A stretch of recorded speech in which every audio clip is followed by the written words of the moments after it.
going? Okay. All right, so when I came and observed you, I think a week ago, we talked, and you said something that you still struggle with is checking for understanding. Mm-hmm. And so I did some research, and one of the things I know that's on our campus this year is the gradual release model. The I do, we do, you do.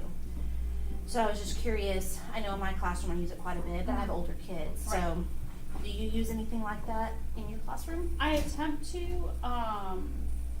I think I'm just not so good at the we do part, maybe, to really get them prepared for the you do. Yeah, well, and that's something I still struggle with. I think the we do, it's like I want to give them that partner work, and it's Right. like, but wait, you're not gonna do it right, you know, like there's that fear still. Like the controlling, I want to Yeah. control it all still instead of letting them. Yeah, and I think a lot of teachers, period, struggle with that middle part. They'll do the I do, and then you do the independent Mhm. work, but it's that middle part, and I think that's just something that we all have to work on. Something that I've learned that's helped me with the we do part is like creating anchor charts together. Okay. So, you know, like for a science lesson, for example, and I'll give this to you, but they did a quick write in their journals, so we Mhm. did like we kind of did an I do part first, like they quick wrote, what does something do when it sinks and what does something do when it floats. Okay. This is for a science lab. And in the we do part, we created an anchor chart together where we were touching on the key terms and illustrating, and everything that I was adding to the anchor chart, they were adding in their journals. Okay, so you created it on the anchor chart and then they wrote it Mhm. down as well. And since you have Okay. kindergartners, something maybe pre-print, so where Yeah. they're just filling in Filling blanks, it in. which also counts as like sentence stems and sentence frames too. Okay. But the illustrating part is, I think, universal Yeah. from pre-K to sixth Yeah. grade. And then the you do the independent work for that science lab ended up being like the science lab itself, Okay. and that could also be considered partner work, wall group work, because they're working together. So it doesn't always have to be I do, we do, you do. I've even seen it's like I do, we do, y'all do, you do. I mean, it's like there's a variation, but especially Okay. in science, there's always a lot of working together. Sure. Yeah. I think sometimes where teachers struggle with that gradual release is during like language arts, Mhm. Yeah. because you want to just feed them everything, Right.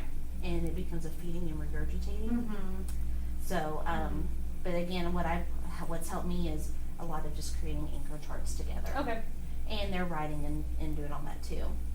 So, since you had mentioned that checking for understanding is something that you struggle with, I did some research, and there's a blog that I found. She calls it Education to the Core, but this particular blog entry was called 5 Ways to Check for Understanding in Your Classroom. I was like, perfect. So, one of the things she mentions is partner talk. And so I thought about that for kindergarten. Yeah. So do you ever have them like turn talk to an elbow partner, or? Yes. We've used that, and I do use it pretty frequently. It only lasts 20 seconds, and then they're talking about their shoes Right. or their dog or something. Yeah, and something she mentions is is monitoring the partner Yeah. talk. Even I teach 4th grade, and even I see that. Yeah. But the other thing she mentions with partner talk is getting up and moving around. Okay. Which kindergartners do that, anyway, but Yeah. there's all the Kagan strategies like stand up, Yes, pair up. correct. Mhm. And then depending on what you're reviewing or working on, you can do the quiz trade where they find a partner and they basically give terms back and forth, or you could have on the board, do the shapes, okay, partner A, say triangle, partner B, the attributes, but, three sides, that kind of Okay. stuff. And again, it wouldn't take very long, No. but it's gets them moving Yeah. for your wiggly friends, and also it's still reviewing all of those things Sure. that you're trying to get done. Okay. And something else that she mentioned that I've seen in other classrooms as well is the 4 corners. Mhm. And since, a lot of times the older grades it's A, B, C, or D Yeah.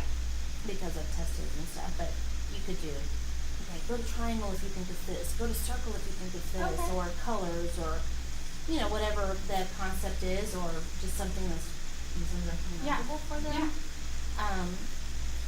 So that, or numbers, it could vary. You could put one, maybe it should be on a sticky note, put it Right. up. Yeah. Next week is numbers or number of the day. Mhm. So, she mentions, and I know just from experience, the more they move, a lot of times the better they remember it, because it's Okay. like, oh yeah, when I went over there, we were talking about, So they associate the place and the movement with Mhm. the, okay.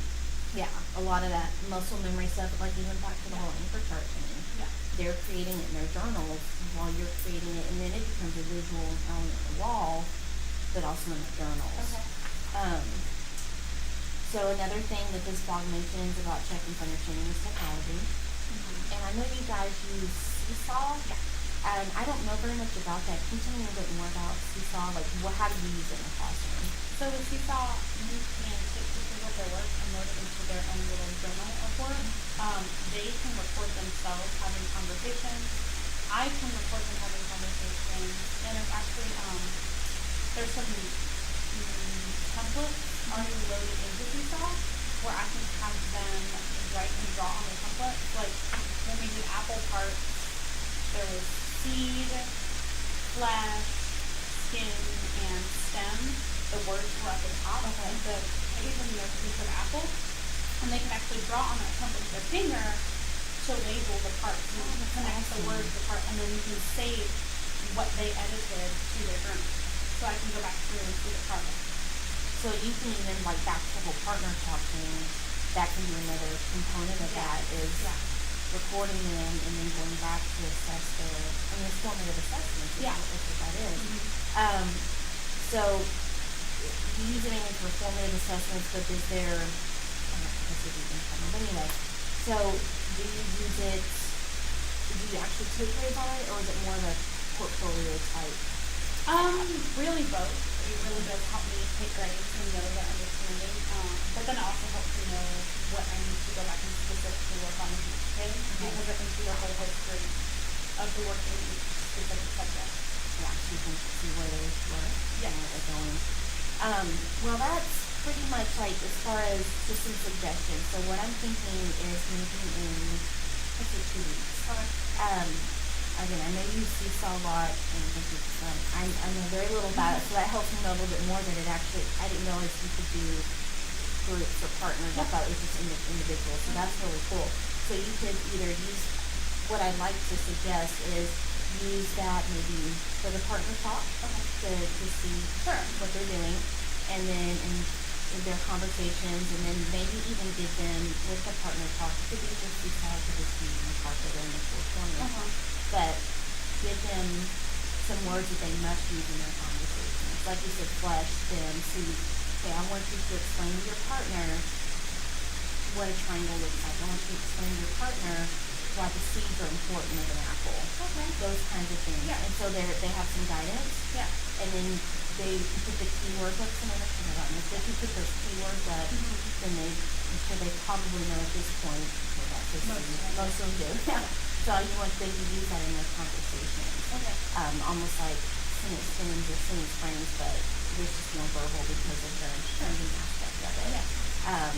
And then you could do that, as they're doing it in the classroom, but also using Seesaw. So I just would like to come back in a few weeks and see if you've tried anything, and see what you thought, yay or nay, it worked well, or yeah, I tried it, wasn't awesome. And then we can kind of touch base and see if that helps anything, helps in any way with checking things. Yeah. No, that sounds great. I like it. All right, awesome, thank you.